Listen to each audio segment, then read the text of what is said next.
Yo, what's going on YouTube, and welcome back to part 3 of my Destiny improvement series. If you haven't seen part 1 or part 2, then this is a small series that I've kind of been putting together in light of Bungie announcing that they are already working on Destiny 2, and with all the DLC packs coming next year, I figured it was a good time to sort of sit down and talk about a few things that I would like to see improved in Destiny, which would both improve the player experience and just sort of in general make our lives a little bit better. So, part 1 was all about storage and different ways to sort of improve that. Part 2 was about items, and today we are talking about gameplay.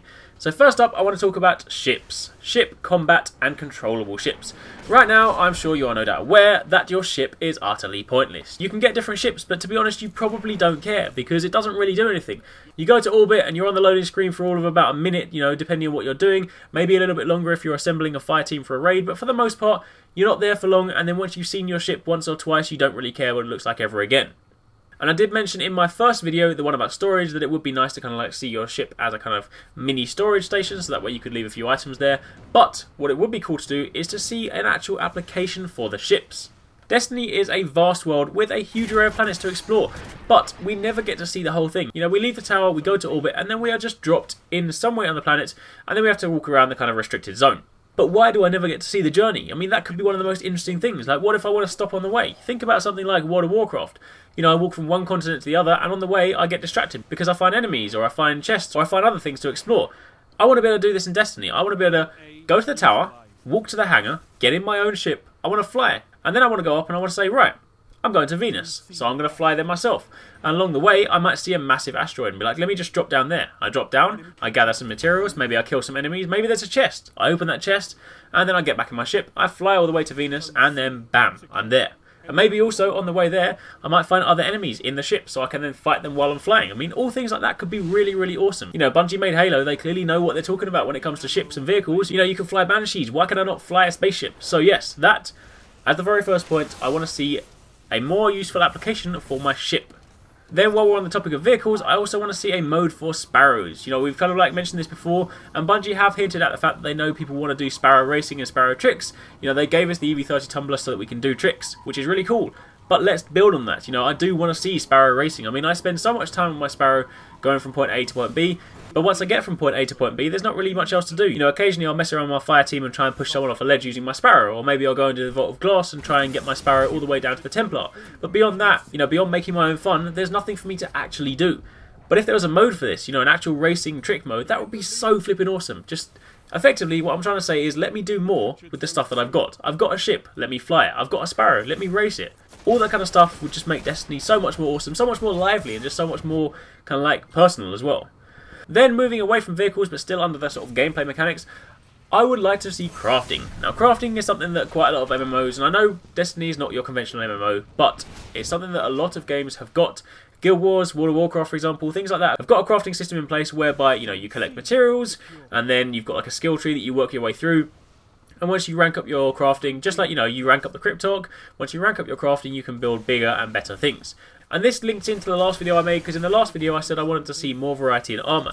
Well, maybe if they introduce crafting, you could actually craft your own armour sets. I mean, say for example, you align yourself with a faction, and then say you want to build like the new Monarchy armour set.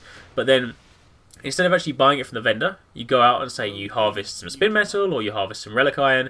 Maybe they'll introduce some new materials, so you need to go and harvest like the plasteel plating, the sapphire wire, but then maybe there'll be some like, you know, like shoulder joints or different things like that. You know, I'm not going to kind of like list off exactly what they would be, but if they had a series of materials that you need to gather from different places, but made them obviously slightly harder, so that way it's not just a case of going around in a circle looking for Spirit Bloom, but maybe you need to, say, defeat some world bosses for it, or go and do some strikes for it, or maybe even go through the raid to get a really rare item. I mean, they've got that system in place with like the Necrochasm. In order to get to the Necrochasm, you need the Crux of Crota, which is only dropped by Crota on hard mode. Maybe they implemented that, and that way you can sort of gather some other items, and then once you've got all of them together, you combine them and you make your own armour set. And this armour set, given the time involved, would allow you to get to level 32, but would look a lot different to that of the existing armour sets, and therefore would allow you to be a little bit more personalised. And this could then extend to both armour and weapons. And then, linking again in with my last video, I also mentioned in the last video I would like to see an auction house introduced. Well then imagine if there's an auction house, and then the crafting is sort of like aligned with different factions. So say you're a crafter for the new Monarchy, and then your friend is a crafter for Dead Orbit. You then both create different armour sets that look very distinctive, and you both sell them on the auction house. And that way, you allow people to sort of like experience things without necessarily having to be aligned with said faction.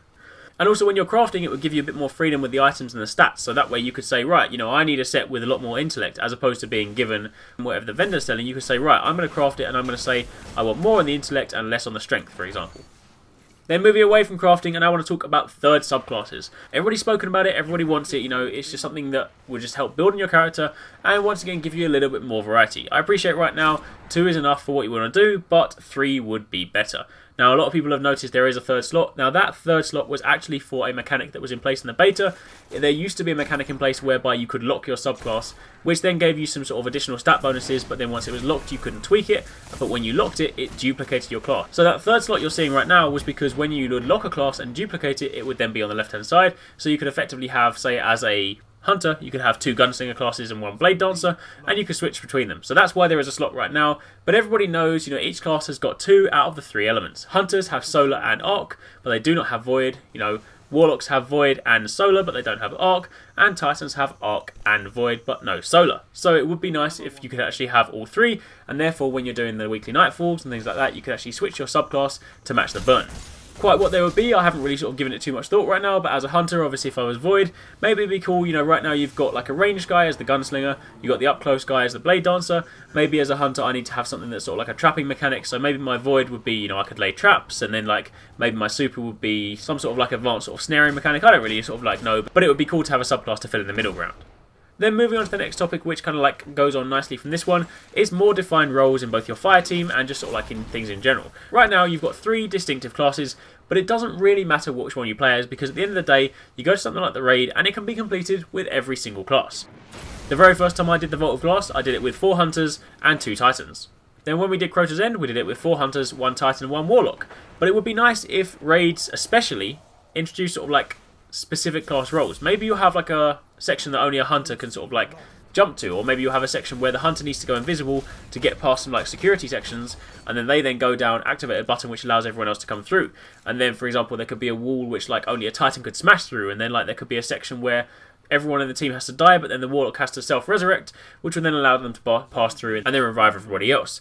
The point is, quite how they'll be applied remains to be seen, but the fact is it would be nice to sort of see some slightly more defined roles. I appreciate Bungie have said before they don't want to sort of like fall into the typical MMO archetype where you've got, say, like a DPS, a healer and like a tank, but it would still be nice if there were some slightly more defined roles, because then when you're actually forming a team, you'll be like, right, have we got a hunter? Check. Have we got a titan? Check. Have we got a warlock? No. Right, we need to go and find a warlock because we won't be able to get through this section.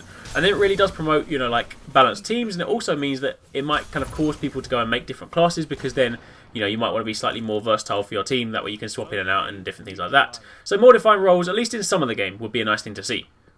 And then lastly, my last point for the gameplay section is open world PvP. If you've ever played something like World of Warcraft, I'm sorry, I know I keep using it as an example, or for example Guild Wars. I mean, in fact, I'm going to use Guild Wars as an example for this one because it's a better illustration point. But in Guild Wars, you have these massive open world arenas, you have different sort of factions and different sort of like, you know, guilds you can build, and then you basically go into a massive open world and you fight against each other, and it's so flippin' epic. When you're running into battle with your entire guild, you know, there's like 20, 30 people, and you're all just smashing towards the other enemies, and you're up on the cliff shooting down, you're down on the ground as the tank, sort of like defending everyone. It's just such an epic feeling. So imagine open world PvP in this. There are so many sort of like vast open areas that this could definitely be done. But I think the best way to implement it would be to actually have the factions mean a little bit more in Destiny. Right now you've got like New Monarchy, you've got Dead Orbit, you've got FWC, you've got the Crucible, but let's sort of like lose them for a second, and you've got Vanguard. There are also 2 other factions which we haven't sort of like seen just yet. I imagine we'll see them later on. But the point is, imagine you've got all these different factions, and imagine that aligning yourself with a faction was more than just gaining reputation so you could buy their armor, but instead it was actually signing an allegiance to them. So if you are, say for example, as my main hunter, I am with the New Monarchy. Let's say they become my faction. I then can't go to Dead Orbit and I can't go to FWC. Yes, admittedly it locks me in, but it then means I'm representing for New Monarchy. And then let's say my friend over there decides to go and represent for Dead Orbit. Then when it comes to World PvP, it's New Monarchy versus Dead Orbit, or New Monarchy versus FWC, Vanguard versus Dead Orbit, things like that. And you actually have these battles.